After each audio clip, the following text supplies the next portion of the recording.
Hey guys and gals, here we are back at the little shop on the prairie, and just going to show you what I've been working on lately.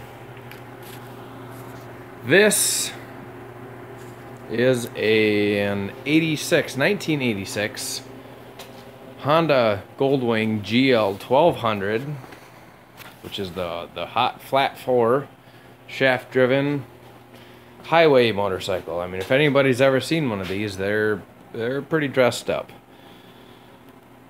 And I had one that I got a couple years ago. Runs like a top, but I'm too short. I mean, I'm 5'11", 5'10", and I'm at tippy toes at a stoplight trying to drive this thing around town, and I couldn't stand it. It never got driven because it's just too big for a guy like me. So I decided I'd chop it all up and make it into a bobber, if anyone's into that whole scene.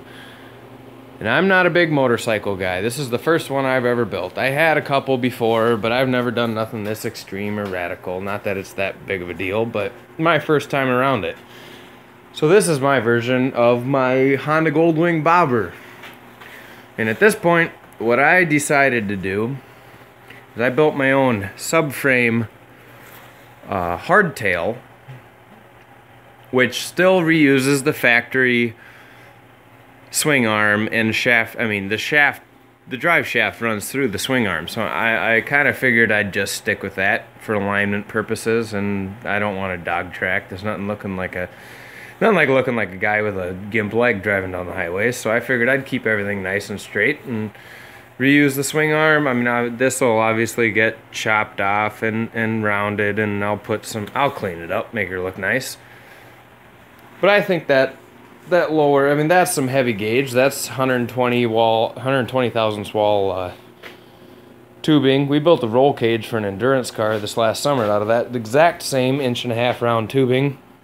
Used my little eBay / Harbor Freight tubing bender, hydraulic one.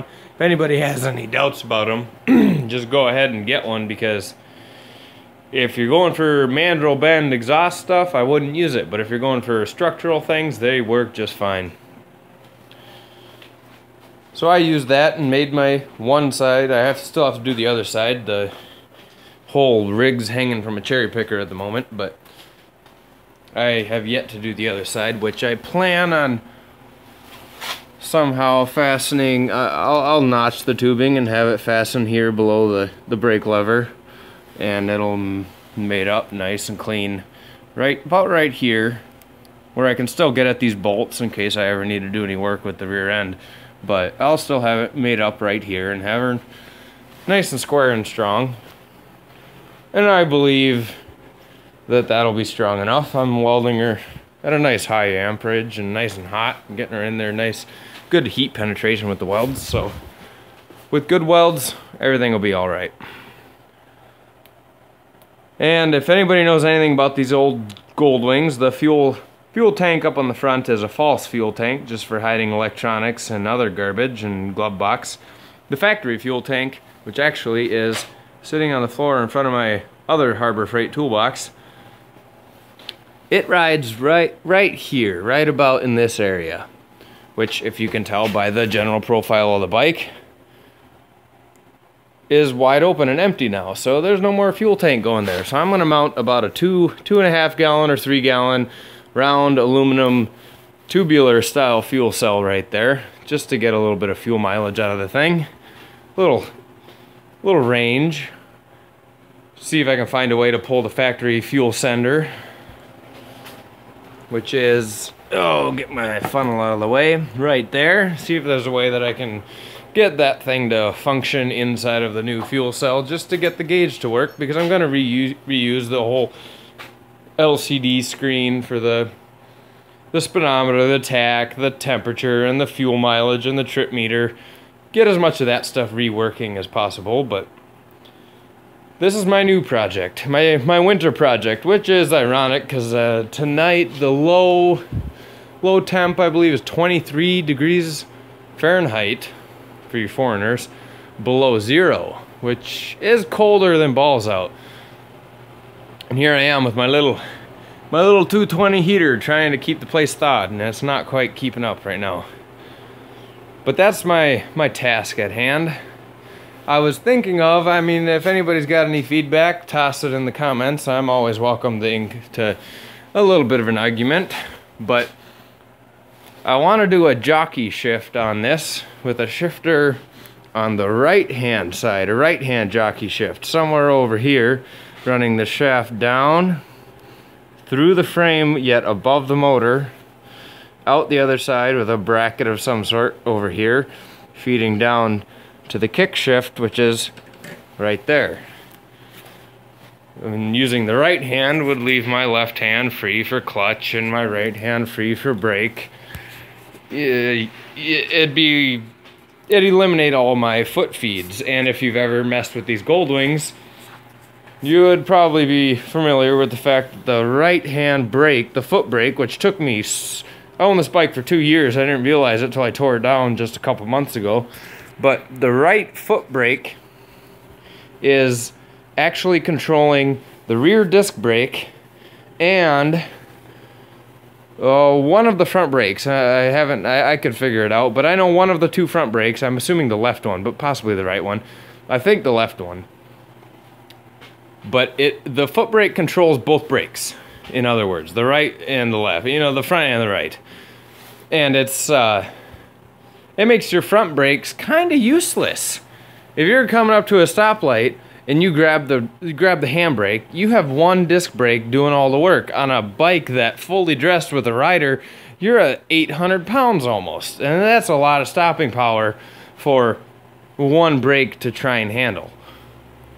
Whereas if you just put your foot down and tap that brake a little bit, you come to a screeching halt. And I always believed that there was just something wrong with my front brakes, that I couldn't stop. That, I mean, this fork seal, it leaks and it gets things oily, and I figured maybe, oh, well, the oil leak, it's slipping on the caliper a little bit, so that's got to be the problem. But it always stopped so well with the foot brake. Hence why I'm pretty sure that it was the back brake and the left front brake, because this was the fork that was leaking, not this one, but that one. If this fork was leaking, this one was always oily, and it was. I wiped it off with a rag all the time to try and keep the bike looking, you know, all woohoo, nice and shiny. And that's the one that was leaking so bad. So if I pull the right brake and that one's leaky, and that's the brake that's actuating, that's grabbing, it ain't gonna do much. I mean, it ain't gonna do nothing. That brake didn't work for shit. Foot brake was all I ever used. Hence why I'm really getting off topic here, but I'm gonna take this whole brake pedal and take it away. There's gonna only be, the only controls for the bike is all gonna be hand controlled. I'm gonna put, mini floorboards, one on the right, one on the left, but up here you'll have the clutch and up here you'll have the brake. There'll be no more foot brake. The right brake will run one disc in the front. I'll eliminate the other. I'm going to fix the fork seals. I have new ones ordered, but I'm going to have one disc in the front and one disc in the back, all running off the right handbrake, and that's it. It'll be a trial by fire. If I can't stop at a stoplight, something's got to change, but that's my goal here. That's the plan.